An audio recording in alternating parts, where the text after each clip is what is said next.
York, and Kelsey Plum blows the lid off the joint, letting us all in on a small secret. Team Clark, they had no idea what was awaiting them walking into that locker room come WNBA All-Star. The WNBA Civil War just went public. In what should have been a moment of solidarity, Las Vegas Aces guard Kelsey Plum decided to attack Caitlin Clark on a live broadcast.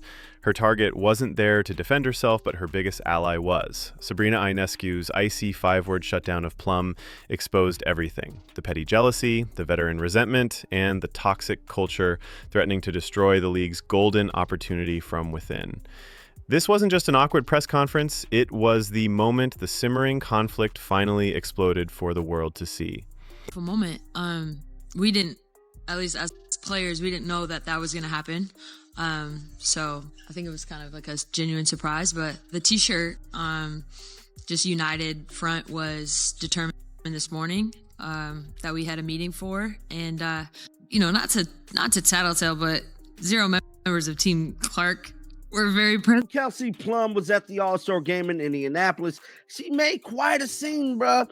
This time, at the conclusion of the game, I was one of the first people to break the story about her actually making comments about Caitlin Clark's team not being at this meeting for the CBA negotiations. Now, we know the WNBA All-Stars came out with these t-shirts, "Pay us what you..." The scene was meticulously set for solidarity. WNBA players, at the peak of their newfound visibility, had just walked onto the court wearing stark black t-shirts with a bold 4-word message: "Pay us what you owe us." It was a powerful, coordinated statement aimed at the upcoming and incredibly lucrative collective bargaining agreement negotiations. It was designed to show the world, the owners, and the television networks that the players stood as one, ready to claim their share of the massive revenue boom they were experiencing. Agumike, Women's National Basketball Players Association president. Brianna Stewart, vice president. And Nafisa Collier, all on opposing teams from Team Clark. How does it work out that the 3 biggest players in the Players Association had an idea about wearing a "Pay Us What You Owe Us" t-shirt, make this decision last minute that this is what the players will do? Team Clark somehow isn't present in the meeting. But that carefully constructed image of unity was about to be shattered into a million pieces. During the post-game press conference, Kelsey Plum was asked about the demonstration. She began by explaining the morning meeting, where the decision was made, but then something shifted. With a smirk playing on her lips, she leaned into the microphone and dropped a bombshell that no one saw coming. "Not to tattletale," she began, a phrase that is almost always followed by tattling, but 0 members of Team Clark were very present for that. The room, once buzzing with the energy of the game, fell dead silent. The air, which had been filled with talk of unity, was now thick with an undeniable and suffocating tension. In one passive-aggressive sentence, Plum had turned a league-wide statement of power into a petty, divisive, and public attack. I think it was kind of like a genuine surprise, but the t-shirt, just united front was determined this morning, that we had a meeting for. And, not to tattletale, but 0 members of Team Clark were very present for that. But no, we were just, we had a very, that really needed to be mentioned. I'm trying to make a situation. The camera didn't need to pan across the room to capture the fallout. The most potent and immediate reaction came from the players sitting just inches away from Plum. Sabrina Ionescu, a captain for Team Clark and an undisputed leader in the league, had a reaction that was more powerful than any shouted retort could ever be. First, there was a flash of pure, unadulterated disbelief in her eyes. It was a look that said, "Did she really just say that?" Then, as the reality of the comment sunk in, her eyes rolled so hard it was a wonder they didn't get stuck. The disrespect was so blatant, so unprofessional, and so completely out of line that Ionescu couldn't let it hang in the air unanswered.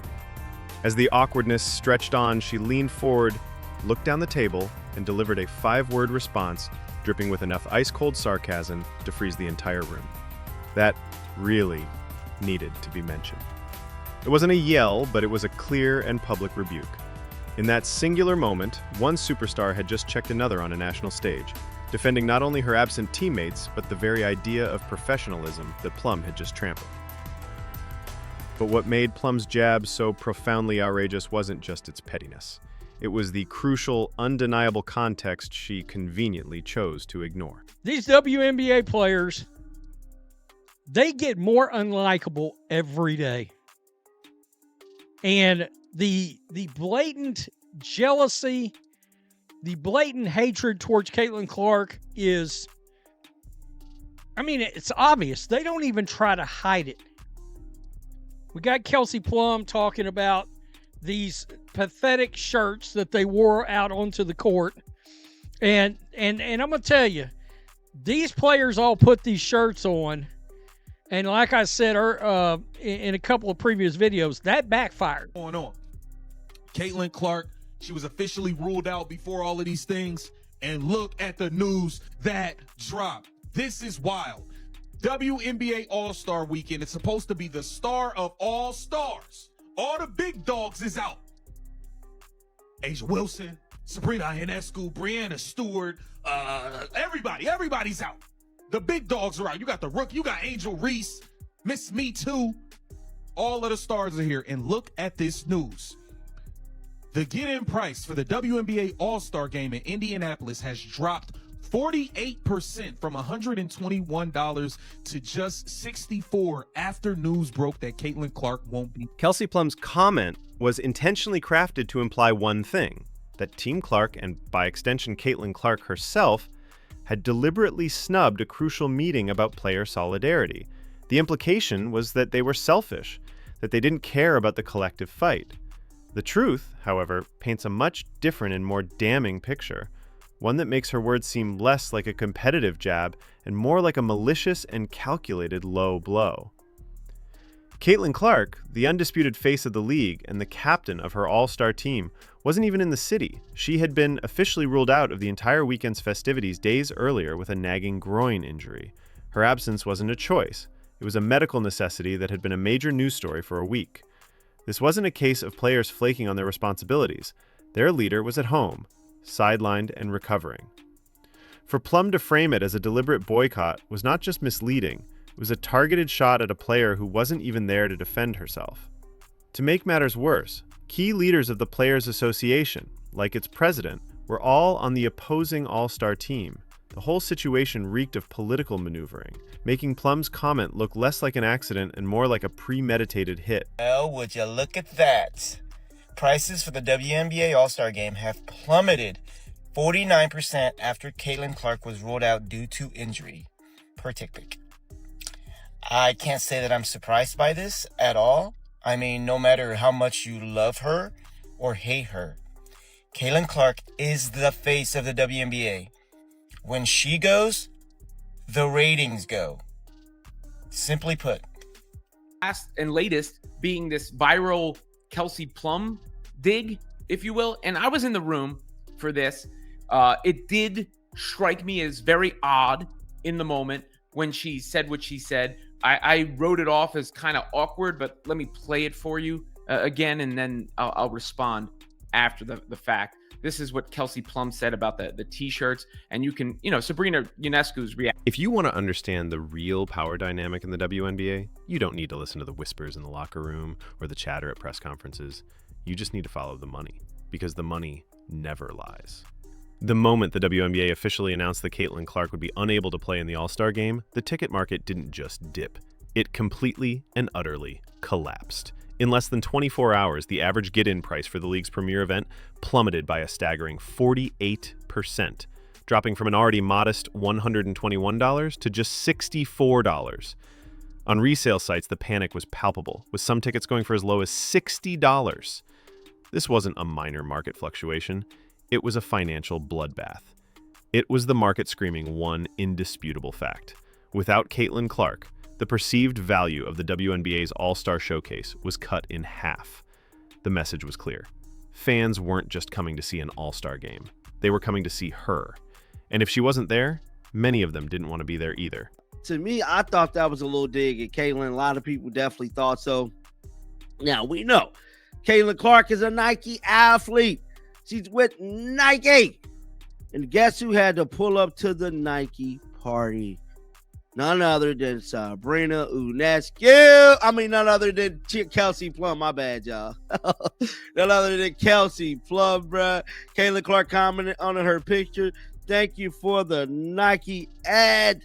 What? If the empty seats and crashing ticket prices in Indianapolis were a warning shot, the data from television viewership was a full-blown cannon blast aimed directly at the league's bottom line. The numbers paint a devastatingly clear picture of a league that has become almost entirely dependent on a single 22-year-old rookie. The league lost money last year. It's lost money for what, 28 years now, 27 years, 26 years? However long, it ain't never turned a profit. Again, they're about to make more money. They are. The media rights deal, which is where all the money is about to push salaries higher. All right? I think what a lot of people really are sick of is they're sick of the activism part of it, which is what the other night was. Let's go out and show solidarity in protest kind of crap. And sports fans are like, oh, I'm here for the freaking All-Star game, if you want to call. Nationally televised WNBA games that do not feature Caitlin Clark suffer an immediate and catastrophic 55% drop in viewership. Her own team, the Indiana Fever, sees its national audience shrink by 53% whenever she's not on the court, falling from an average of over 1.8 million viewers down to just 847,000. To put that in perspective, her college championship game at Iowa drew a mind-boggling 18.9 million viewers, a figure that rivaled major men's sporting events. These aren't just statistics. They are undeniable hard data proof that Caitlin Clark isn't just another star player. She is the WNBA's economy. She is the force driving the ratings, the sponsorships, and the media attention. And yet, instead of protecting their most valuable asset, some of her colleagues seem determined to attack her. Luckily, Clark didn't need to rely on statistics to fight her battles. She had a much sharper and more subtle weapon in her arsenal. So it was definitely awkward what Kelsey Plum said. I'm going to give her the benefit of the doubt, and that she was attempting to have some trash talk there. She had taken a shot at Team Caitlin Clark and how much better Team Collier was earlier in the game, and not associate that directly with Caitlin Clark. One, because of, the delivery and the awkwardness involved there, and her saying she's trying to lighten the mood. So I think that's what that was supposed to be, but it was completely unnecessary. Didn't need to be said. And certainly, putting it out there publicly doesn't help. While the sports world debated the press conference drama, Caitlin Clark herself remained publicly silent. She didn't release a statement or fire off an angry tweet. She waited. But her response was coming, and it would be delivered with the precision of a surgeon. A few days after the incident, Kelsey Plum posted a series of photos from the All-Star weekend on her Instagram account. In one of the pictures, Plum, an athlete famously sponsored by Under Armour, was posing proudly in front of a giant, unmistakable Nike logo. It was a careless branding mistake, a rookie error from a veteran player. But for Caitlin Clark, it was the perfect opening. Scrolling through the comments on Plum's post, fans discovered a 6-word masterpiece from Clark herself. Thank you for the Nike ad. The brilliance of this response was in its absolute elegance. It was playful enough to seem like a lighthearted joke to the casual observer, but for those in the know, it was a devastatingly effective checkmate. With a few simple words, Clark masterfully exposed Plum's hypocrisy, turning her rival into an unwitting, unpaid billboard for Clark's own historic, multi-million-dollar Nike sponsorship. It was a strategic, surgical strike that proved she operates on a completely different intellectual and emotional level, handling conflict with a quiet, cutting confidence that her petty competitors simply cannot match. The people who don't believe in the CC effect, my precious CC, y'all ticket sales went from $262 to $121 to $64 to get in at the door. That is horrible. It decreased by 48%. You hear me? That is wild. So for all the ones who be hating on my precious CC, understand the Caitlin Clark effect is real. The CC effect is real. My precious CC is real. You hear me? Y'all need to put some respect on her name. That's wild, huh? We only wanted to see my precious CC, not nobody else, as the temptation. This incident at the All-Star game was not a one-off moment of poor judgment. It was a symptom of a larger, more disturbing disease spreading through certain corners of the WNBA, a deep-seated professional jealousy and resentment toward its biggest star. From the moment Caitlin Clark was drafted, she has faced a level of on-court aggression that frequently crosses the line from competitive to dangerous, highlighted by infamous incidents like Chennedy Carter's blindside hip check. Off the court, a chorus of veterans has kept up a running commentary aimed at diminishing her accomplishments, complaining that she gets special treatment from the media and referees. The irony is staggering and deeply hypocritical. These are the very same players wearing pay us shirts and publicly campaigning for bigger contracts and better benefits, yet they are simultaneously attacking the one person single-handedly responsible for the league's unprecedented revenue surge. The Caitlin Clark effect is what's funding the very future they're fighting for. It's a bizarre and illogical form of professional self-sabotage, trying to tear down the golden goose while demanding that it lay more golden eggs. Sure, Kelsey Plum did reply to this. No, she didn't. Kelsey Plum did not reply. So CC definitely fired back, man. So, a lot of posts is coming from this weekend. This is another post. So here you go, Kelsey Mitchell. Kelsey Plum. So Kelsey Plum let it be known she's with Under Armour. Thank you to my Under Armour team for making Plumberry come to life. That is funny, bro. That is funny. This entire saga reveals two fundamentally different mindsets at war within the WNBA, perfectly personified by Sabrina Ionescu and Kelsey Plum. Ionescu represents the future. She is a phenomenal superstar in her own right, a record-breaking shooter who can hold her own against anyone. But she possesses the wisdom and business acumen to understand that success is not a zero-sum game. She has consistently supported Clark both publicly and privately, recognizing that Clark's gravitational pull doesn't just benefit the Indiana Fever, it raises the profile of every single player in the league. She understands that a rising tide lifts all boats. Plum, on the other hand, seems to represent a resentful faction of the old guard, one that appears threatened and insecure in the face of the new order.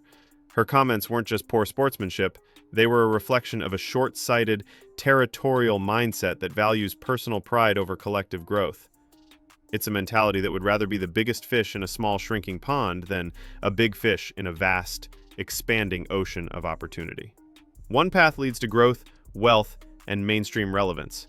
The other leads to bitterness and stagnation. Ultimately, the clash between Kelsey Plum's careless words and Sabrina Ionescu's sharp rebuke was more than just a heated exchange at a press conference.